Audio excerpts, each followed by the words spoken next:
Fresh new blog নিয়ে চলে এলাম।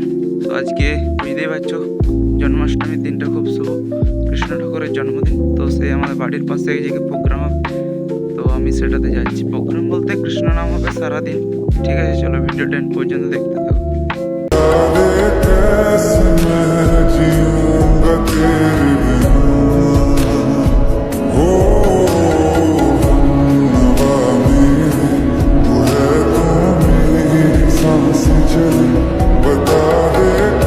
তো ফাইনালি চলে এসেছি আমাদের গোপাল মন্দিরে, যেখানে অনুষ্ঠানটা হবে। ঠিক আছে, চলো ভিতরে ঢুকছি, ভিডিওটা পুরো দেখতে থাকো।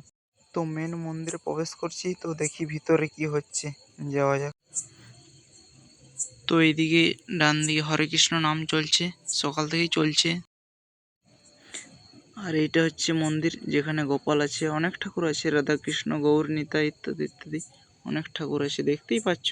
আর এই বাঁদিকের কোণে যেটা দেখলে সাধু বাবা, এটা দেখে মনে হচ্ছে অরিজিনাল মূর্তি, এটা পাথরের বানানো হয়েছে। ঠিক, আর এখানে নরনারায়ণ সেবার ব্যবস্থা করা হয়েছে, লুচি ডাল তরকারি বোঁদে যেসব হয় নিরামিষ তরকারি। ঠিক আছে, তো অনেক মানুষজন এসছে, অনেক দূর দূর থেকে আগত আছে যারা নরনারায়ণ সেবা করে, অনেকে বেরিয়ে যায়। ঠিক আছে, দূর দূর থেকে আসে তো অনেক মানুষ, সেই জন্য ব্যবস্থা করা হয়। তো এখানে দেখতে পাচ্ছ আমি এখানে আরও ভিডিও করছি, আর এই পাশে যে দাদাটা ভিডিও করছে এটা কলকাতা নিউজ চ্যানেল লাইভ চলছে। আর আমাদের ফ্রন্টে যে আছে আমাদের সালতোড়া বিধানসভার বিধায়িকা এমএলএ চন্দনাদি। ঠিক আছে, তো গোপালের লীলা সম্পর্কে যদি দু চার কথা বলেন তো চলো সেটা শুনে নেওয়া যাক। ঠিক আছে। হরে কৃষ্ণ। আমি গোপালের মা, আমার গুরু আত্মানন্দ ব্রহ্মচারী পুষ্পুস্থলিয়া আশ্রমের আমি শিষ্যা। এখানে বাঁকুড়া জেলার গঙ্গাজলঘাটি থানা রাঙামেটা গ্রামে এই জন্মাষ্টমী উপলক্ষে আমাদের অনুষ্ঠান হয়। এটা আজ 23 বছর যাবৎ হচ্ছে। তো আমার গুরুই আমাকে গোপাল দিয়েছেন, তার সূত্রে আমি গোপালের মা। তো এখানে গোপাল আমার নিত্য লীলা করেন। বহু দূর দূরান্তর থেকে এখানে ভক্তরা এই অনুষ্ঠানে যোগদান করেন। আর এটা 23 বছর ধরে এই যে অনুষ্ঠান আমাদের ভক্তদের উদ্যানে এই অনুষ্ঠানটা চলে। আর কি বলবো, আমি এটা গোপালের সম্বন্ধে আমার বলার, যেহেতু আমি ছেলে রূপে একে গ্রহণ করেছি, বলার আমার কিছু নেই। আমার পাশে আরেক ভক্ত আছেন, আরও আমার অনেক গুরু ভাইরা আছেন, তারা বলবেন। হ্যাঁ, তাদের মুখ থেকে আপনারা শুনে নিন। হরে কৃষ্ণ। নমস্কার।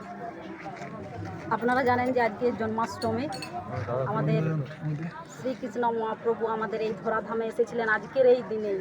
ঝড় ঝাপটা একদম উথাল পাথাল ছিল এই একদম পৃথিবী, সেই সময় উনি জন্মগ্রহণ করেছিলেন। জন্মগ্রহণ করার পর উনি যে লীলা এই আমাদেরকে দেখিয়েছেন, উনি মানুষের প্রতি প্রেম ভালোবাসা, মানুষকে সঠিক পথে নিয়ে যাওয়ার যে কাজ উনি করে গেছেন, এবং সঠিক পথে থেকে সত্যের পথে থেকে যে অধর্মের যিনি বিনাশ করেছেন আমাদের শ্রীকৃষ্ণ মহাপ্রভু, ওনার যে লীলা সেটা আমরা জানি প্রত্যেকেই। আমাদের গোপালের মা আছেন এখানে, উনি গোপালকে পূজা করেন। ওনার প্রত্যেক দিনের যে সেবা, প্রত্যেক দিনের সকাল থেকে সন্ধ্যা পর্যন্ত যে সেবা, সেই সেবার কাজে উনি নিযুক্ত থাকেন। এবং আমাদের এখানে আশেপাশে যত গ্রাম আছে, শুধু এই আশেপাশে গ্রাম না, গঙ্গাজলঘাটি শুধু না, ঝাড়খণ্ড, আপনার পুরুলিয়া, তারপরে আপনার কলকাতার থেকেও প্রচুর মানুষ, প্রচুর ভক্ত এখানে আসেন। এখানে এসে গোপালের মাকে সাহায্য করেন উনি, যাতে করে এই যে এত বড় মহান উদ্যোগ, এত মানে নরনারায়ণ সেবা আজকের দিনে চালাচ্ছেন উনি। এই 23 বছর ধরে নরনারায়ণ সেবা করে আসছেন। এই পাশাপাশি গ্রাম সহ প্রত্যেকটি জায়গার মানুষ এখানে এসে সেবা নেন। এবং এই যে এত অগণিত মানুষের ঢল, এটা একমাত্র সনাতন ধর্মেই সম্ভব।